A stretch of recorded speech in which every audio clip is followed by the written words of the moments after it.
दोस्तों समांतर श्रेणी चैप्टर का एक प्रश्न यहाँ पे लिया गया है। तो वो प्रश्न ये है समांतर श्रेणी, ठीक है। इसका पहला पद और सारवंतर निकालना है। तो सबसे पहले ये जो ऊपर लिखा हुआ है इसको हम लोग पढ़ लेते हैं। तो देखिए, निम्नलिखित समांतर श्रेणी का पहला पद तथा सारवंतर निकालें।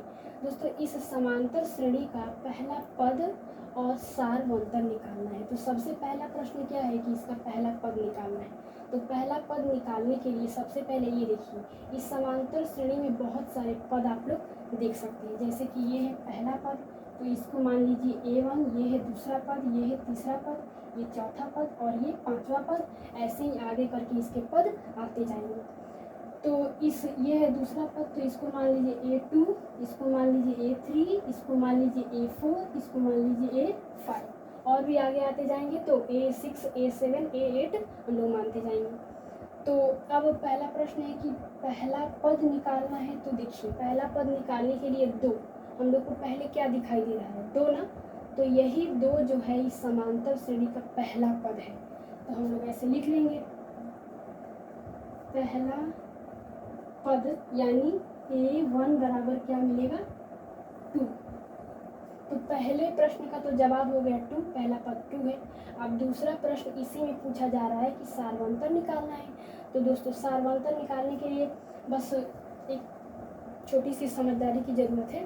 इस समांतर श्रेणी में से 2 पद को उठाने हैं, लेकिन वो 2 पद क्रमिक होने चाहिए। मतलब वो 2 पद एक के बाद एक होने चाहिए। देखिए कैसे, जैसे मान लीजिए इस 2 को हम लोग उठा रहे हैं, तो इसके बाद हम लोग को 4 लेना पड़ेगा, क्योंकि 4 और 2, 4 के पहले 2 है और 2 के बाद 4 है। ये दोनों लाइन से है, क्रमिक है। अब ये नहीं कि 2 हम लोग उठा लेंगे और फिर इस 10 को उठा लेंगे और इसमें से इसको घटा के फिर हम लोग सारवंतर निकाल देंगे। ऐसे नहीं, 2 पद लेंगे लेकिन क्रमिक लाइन बाय लाइन होना चाहिए। तो आइए हम लोग 2 और 4 को उठा लेते हैं और इनका कर देंगे आपस में अंतर, यानी 4 में से 2 को घटा देंगे और इन्हीं का अंतर जो होगा सारवंतर हो जाएगा। तो A2 क्या है, A2 में से A1 को माइनस करना है, तो माइनस लगा देंगे। अब A2 हमारे पास क्या है, 4 है यानी 4 है, तो 4 को हम लोग लिख देंगे। फिर A1 क्या है, A1 यानी पहला पद 2 है, तो माइनस करके 2 लिख देंगे।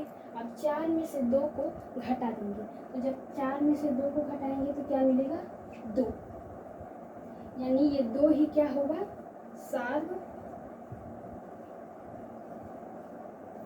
सारवंतर बराबर 2। दोस्तों सारवंतर को शॉर्ट में D से भी दर्शाते हैं। तो सारवंतर D बराबर हमारा क्या मिल गया, 2। ये हो जाएगा हमारा आंसर। पहला पद 2 है और सारवंतर हम लोग निकाले तो ये भी 2 आ गया। ऐसे ही निकालते हैं।